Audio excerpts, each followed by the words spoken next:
Good Friday evening, ladies and gentlemen. September 6th, 2019 for this Captain's Log. I was going to go live from the garage earlier and hang out with you guys over there, but concerning today's events and how important everything we have going on is, I figured I'd just hole myself up in the dungeon here and use the screen. So what we have to discuss are some updates on some very important court cases. The court case with 8chan, with Epstein, and with General Flynn, I really want to cover. With 8chan, of course, Jim Watkins testifying in front of Congress yesterday. Epstein, we're waiting on thousands more documents to come out from there. And then in Flynn's case, we got the exculpatory evidence that we so desperately want to come out. So we'll be touching on all those, and then a few other things as well. Like I've been saying, UFOs, man.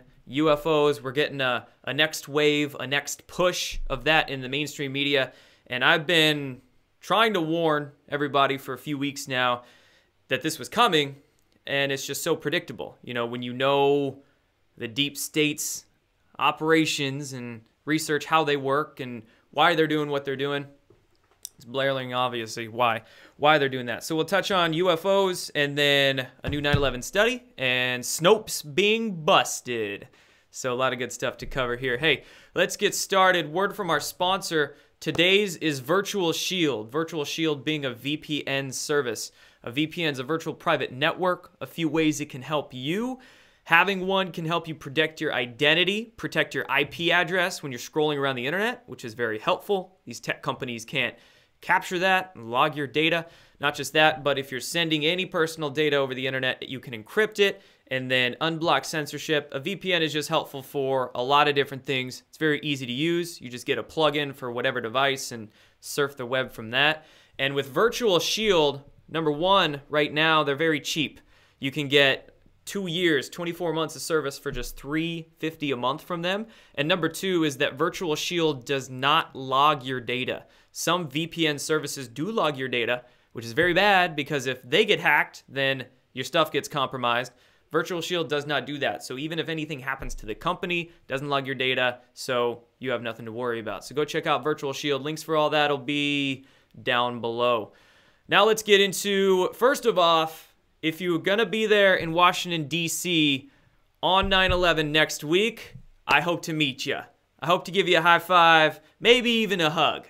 This is going to be a peaceful, non-violent rally demonstration for simply the awakening of society, the awakening of humanity, right? The truth to get out there and people to come together to call for that, right? So what a better day to do it than 9/11? Very symbolic, very important day. And what a better place to do that than right there, dead center of the swamp in Washington, D.C. So I'll be there. Some other folks will be there. Dylan from Educating Libs, and there's a few other folks that'll be there as well. And here's the Facebook event link. I'll post that down below as well. And I'll be live streaming. There'll be a few other live streams. I'm sure that'll be there. And then it'll be a good day. It'll be a really good day. And check this out, though. Media Matters. MediaMatters.org. What a wonderfully credible organization they are in media. Sarcasm. They wrote this just today. QAnon rally promoter plans to live stream event on Periscope, which prohibits violence encouraging content. They're trying to tie QAnon and QAnon followers in every which way they can into violence and into domestic terrorism. This article talking about that completely nonsense FBI intelligence bulletin. Little will they tell you that when that intelligence bulletin was written, the FBI field office was being staffed by a former CIA counter-intel guy. And not just that, but they go into the manifestos, they go into the sword-wielding conspiracy theories, the murderer of the crime boss, and all this stuff is just ridiculous. It's not going to be that in any way, shape, or form. If it is, you can be rest assured that's some sort of provocateur, some sort of agent being there, because, of course, Q is not that. And moving on into 8chan's court case now. So 8chan yesterday is saying that they've retained the attorney named Benjamin Barr. No relation to Attorney General Barr, but Mr. Benjamin Barr, this attorney there in Washington, D.C., he actually also represents Project Veritas Action, He's an attorney that represents them too. So he looks to be a good guy. And he was representing 8chan here with Jim Watkins testifying in front of House Subcommittee yesterday. And unfortunately, that hearing was closed. I didn't know if it was going to be publicized. People were looking for it in the morning, but they did not show it. It was a closed hearing. But nevertheless, 8chan did make their deposition public here. Truth and transparency. When people show it, you know they're legit. So 8chan there doing that with the deposition. And the attorney, Benjamin Barr, also spoke to The Verge yesterday, the Verge media outlet. And he said that 8chan could be back online as soon as next week. That's what Benjamin Barr said. 8chan, of course, being voluntarily kept down over the last about month, 5 weeks since the El Paso shooting after the manifestos. You see my finger quotes there? Manifestos. These mainstream organizations, of course, David Brock's Media Matters and The Verge, they continuously report that these manifestos were posted by the shooters, yet we still have zero evidence for that. But anyway, 8chan voluntarily down. Could be back online as soon as next week. So that's your timeline there. That was sort of my idea, my prediction that I've been saying. I would probably be about a week or two after this court hearing yesterday that 8chan would probably be back up if it came back up. So hope that'll be next week. Next week's looking to be a good one. Then moving on to Jim's pin. Nice pin, buddy. Check it out. So on the Goldwater Twitter account, the Goldwater is basically like a small media arm that Jim Watkins owns or runs. They're affiliated with 8chan. They have a Twitter account and a YouTube channel and a website, I believe, as well. But go follow him, you know, check out what he's been doing through there. But through the Goldwater's Twitter account, Jim Watkins, or whoever runs that account, posted this photo. And check out that pin right there. All right. I see that. I see that. And props to him if he wore that during his testimony. Some cojones on that guy if he did that. You know where his mind's at. You know where this guy's at. So I'm all for Jim Watkins. Totally getting him with that one. And moving on here to Epstein's court case. So the judge in Epstein's court case now, latest on that, as I reported, I think, last couple of days, is that this John Doe person, this anonymous, who knows who the person is, filed a motion in that court case, the court case of the accusers against really Ghislaine Maxwell. But there was a motion filed there to keep the 10 to 20,000 new documents with thousands of names on it. Somebody filed to keep that sealed because it would, quote, damage the reputations of whoever's involved. Well, if you were worried about your reputation, you probably shouldn't have done the shit in the first place, right? But somebody filed to keep that secret, and we're about a month out from any sort of decision coming to fruition on that. So as a reporter, Adam here from Courthouse News, he stated that the judge is laying down the roadmap for the unsealing procedures. This happened, let's see here, yesterday.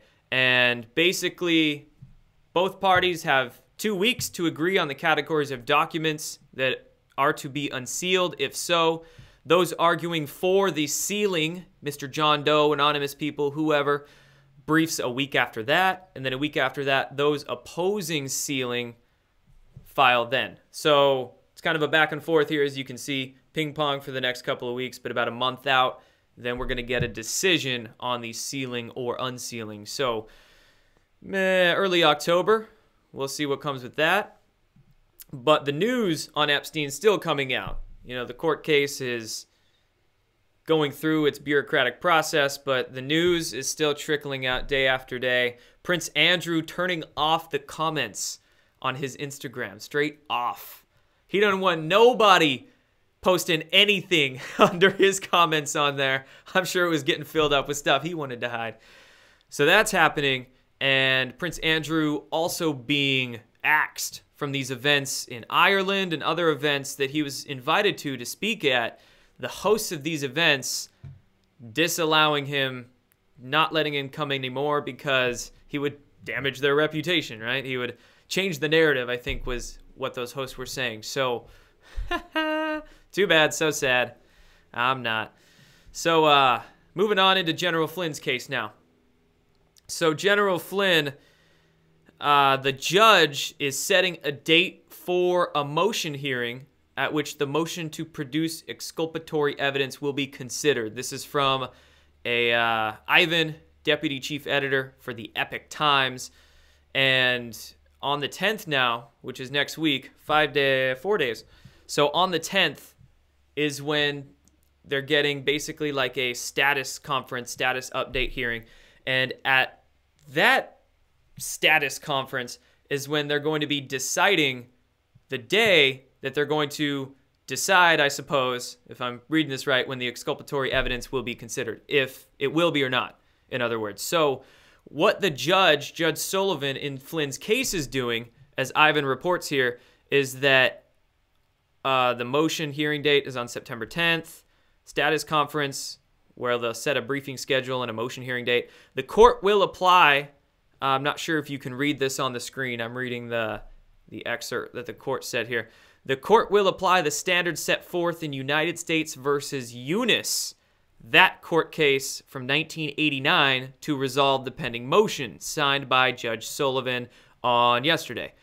Judge Sullivan will use the standards set forth in United States versus Eunice. Summary of the Eunice case here. Basically, the Eunice case has elements which echo Flynn's situation. Specifically, the defense requested any tapes or wiretaps, including any intercepted wire, oral or electronic communications, mobile tracking devices, pen registers, and trap and trace devices. In the most recent filing, Sidney Powell, General Flynn's new lawyer, alleged that Flynn was the target of illicit surveillance. The D.C. court ruled against Eunice in that 1989 court case, finding that the lower court shouldn't have ordered the disclosure of classified info to the defense because the evidence was, quote, not helpful to the presentation of the defense or essential to the fair resolution of the cause. So Eunice is a Hezbollah terrorist hijacker. He was convicted and sentenced to 30 years in prison. So this is Ivan's take here. People rooting for General Flynn will probably be irked to learn that the standards set in this terrorist's case will be used to resolve Flynn's request to disclose the exculpatory info. So I think the judge in Flynn's case is trying to pull the fast one with this. I think they're setting the precedent, or trying to set the precedent with the Eunice case. Who is a terrorist? Why are they setting a precedent with a terrorist's court case with General Flynn? This is absolutely absurd. And not just that, but the fact that this sounds like a totally flimsy ruling. The lower court shouldn't have ordered the disclosure of classified info to the defense because the evidence was not helpful. Yeah, so eyes on this one, guys. You know, eyes on this one. We want that exculpatory evidence to come out to clear that damn man's name. But I think the judge might be trying to prevent that. So we'll see. Eyes on this as well. So 8chan, let's recap. 8chan up in maybe next week. Epstein, we're about a month out from deciding on the sealing-unsealing process. And then Flynn's case will update next week on the 10th. So those are those. Now let's get into the whole UFO disclosure push. My, what's to be said on this? So first of all, I found this brand new Gallup poll early this morning. Gallup, yes, that national poll office, Gallup. They put this out that says Americans skeptical of UFOs, but say government knows more. Okay. So Americans skeptical of UFOs, but say government knows more. When I saw this, I instantly, I knew it was Gallup, so I was like, bullshit. Any of those national polls, I don't believe. Really any of them. And this, then reading into it, it's using some of those same sort of mainstream UFO narratives that have been pushed for months. It's talking about the Storm Area 51 thing. It's talking about the Navy issuing the new guidance for personnel to report, this and that. Basically, those reports put out by Politico and other mainstream media outlets, very connected to all. I mean, it's a long story. I'll be doing more videos on this, but the whole sort of what I've been calling deep state limited hangout push. But nevertheless, this article was saying that 2/3 in the U.S. say the government knows more than it's saying on UFOs. So it's saying, people are skeptical, but a lot of people believe, yada, yada. And then later in the day today, we started seeing the mainstream articles come out about this. So I found this Gallup poll pretty quickly. Before these mainstream media articles came out, I tweeted it, and I said, oh, here we go, next wave's coming. And yes, here we go. This is just flying around now. So Newsweek, are aliens real? 1/3 of Americans think alien UFOs have visited Earth. So that's that. And check this out. First of all, one thing I notice is that their number that they've been pushing around is 33%. 33% of all adults polled selected the fact that they believed some UFOs or alien spacecraft have visited Earth. So 33. What's with all the polls recently saying 33? 33% of Americans don't believe that Epstein actually committed suicide. That's what the mainstream media reported earlier in the week. 33% of Americans believe aliens exist. Yeah, I don't know if that's a coincidence. I'm watching that one. All these 33s out there. And not just that, but I'm not believing the polls. There's that. And another point being is that the way they're pushing these sort of UFO topics into the media, as I showed you guys, I think yesterday, but this article came out, the Blink-182 guys failing to persuade people about UFOs. So that To the Stars Academy initiative with Tom DeLonge connected to it. And remember in the WikiLeaks emails a few years ago, John Podesta was emailing with Tom DeLonge, and Harry Reid's a big fan of this. It was, they got a big spot in the New York Times in December of 2017. I mean, I can go on and on about all the shadiness behind this, quote, disclosure of ET life and the associated technology. So that's kind of failing. Nobody's buying it. If you look at like their YouTube channel and the engagement that they're really getting with this UFO push, it's not, nobody's buying it, right? Very few people are. A lot more people are interested in QAnon and what's going on with Epstein and these true hardcore truths. They're more interested on what's really going on in the secret space program and the black projects and with UFOs and alien life. Not this mainstream nonsense that the fake news and fake media organizations are giving us. Fake disclosure organizations too. So because Tom DeLonge's failing, that's why they're using Area 51, like Wall Street Journal today reporting here. What's really going on at Area 51? Maybe the biggest UFO party on Earth. They're using this Area 51 shtick. They're using these new polls that they're fabricating. They're using really any in they can to push their partial truth UFO disclosure agenda. Looks like, I don't know, kind of looks like to me that they're ditching DeLonge. He's just not, he's not doing it for him because people these days are resonating with the truth. They're just resonating with it. When something's not sitting right, when there are lies by omission or partial truths being given and just shady characters associated with these initiatives, people don't resonate with that. They resonate with what's real, like, I believe, QAnon and, the President of the United States and these sorts of groups and people and initiative that, not saying they're all-knowing or, individuals we should worship, but their intentions are at least pure, okay? Pure from that standpoint, a service to others standpoint. So that's that, man. That's that on UFOs. Don't believe the hype, guys. Don't believe that. How about that study now? So moving on, talking about 9/11. So that major university study finds fire did not bring down Tower 7 on 9/11. The architects and engineers for 9/11 Truth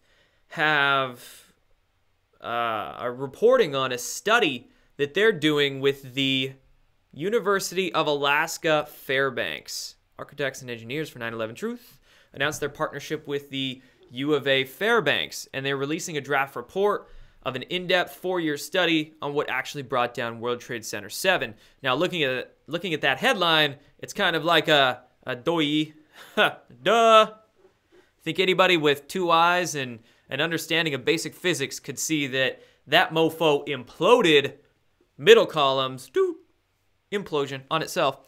And also there's eyewitness reports of bombs going off in the tower, et cetera, et cetera. So, yeah, duh. But this is good because these sort of hardcore truths have to be proven with those who they don't know wake up. Those who, let's just say, aren't morning people. They're having a tough time waking up. So, you know, we need, in a way, I'm not a big fan of, say, universities and colleges and, you know, authoritative educational institutions and whatnot. But on the other hand, I love when professors and people within them do what they can, you know, with a pure heart to get the truth out there. So we sort of need these colleges and universities to prove it to the normies, per se. Prove it to the people who are having a tough time waking up. More than happy for that to happen. But again, the self-taught. I'm a big fan of the self-taught, the self-education. College didn't do much for me, but that's another story. Let's move on now into talking vaccines. Vaccines, always a big topic. We've got all sorts of states trying to push mandatory vaccinations through, remove exemptions. California being a hot topic right now with SB 276 being pushed through their legislature. Now I believe heading to Gavin Newsom's desk, the governor's desk. And always propaganda, always censorship coming out about vaccines, them attacking vaccine truthers and putting out propaganda about it. The Washington Post yesterday puts out this: 5 surprising moments in vaccine history. Of course, connect the dots. The CIA, Amazon, Washington Post, we'll just call them that. They're one of the pillars, the go-to for the deep state to run some propaganda with, and saying 5 surprising moments in vaccine history. Knowing history of any sort of subject, the true history, is imperative to understanding what's going on now. And in terms of vaccines and big pharma and health, yeah, they're always trying to rewrite history as much as they can. Who said it? Was it Napoleon? I forget, but the winners get to write the textbooks. The winners of the wars always get to write the textbooks and you know, program their individuals, the public, in the way they want. Now, getting into this, I mean, look at the history of our media. Operation Paperclip, post-World War II. Thousands of Germans came into America under Operation Paperclip in the late 40s and 50s. And how many of those Germans and or potential Nazi individuals went into media organizations in the pharmaceutical industry as well? So why do we see the collusion there? That's why the mainstream media is, you know, Joseph Goebbels reincarnate. Same playbook they're using, because it is the same playbook they're using. And not just that, but the history of vaccines. What we've been being told from our authoritative medical institutions might not be the case. They tell us vaccines wiped out these contagious diseases, but is that true? How much of a part did something as simple as public sanitation do? We didn't have to throw our shit in the alley out back anymore, piss outside. We actually had plumbing to take it away. What did the Eisenhower highway system do for the nutrition that people were able to eat?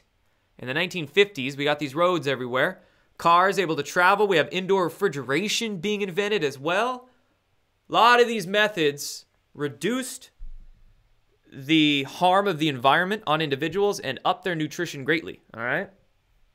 That'll do a bunch for our immune system. That'll reduce contagious disease. Oh, but wow, if we invent these vaccines and rush them to the public and then write the history books as we want them to, and we can write in the history books that it was actually the vaccines and not the better nutrition or the sanitation or these other factors that influence it. You see, you know, learn the history, to connect the dots together on your own, and you'll start to see the truth a little more clearly than WAPO or Mrs. Anna Rothschild. God, there's a lot of Rothschilds. And they all claim not to be affiliated with the family, and I can believe that, but we've got like Mike Rothschild. He's like a rabid anti-Q writer for the Daily Dot. Now we have Anna Rothschild writing for WAPO. It's just, the irony is astounding. The coincidences, it drips. Now let's move on to Snopes. Speaking of fake news, speaking of horribly corrupt media, the Gateway Pundit reporting this exclusive today. Founder of Snopes, you know, the fact checkers, those famous fact checkers, allegedly embezzled nearly $100,000 for prostitutes during his divorce. 100 grand for sluts, for paid sex workers, prostitutes, during his divorce. Founder of Snopes. That's not too good. You know? I mean, this is a headline. Like, this here is something you screenshot and just send to anybody that tries to link Snopes. Or you reply to anybody who tries to link Snopes. Just show them who these people are that try to run Wikipedia, try to run Snopes, that are infiltrated into CNN on these primetime shows, into WAPO, you know, all these just go to town on all these exposing truths about them. That's really where you got to hit people. They try to come at you with their fake narratives. Well, just show them, well, this is who you're believing. This is what you're believing. And this is what you're missing over here.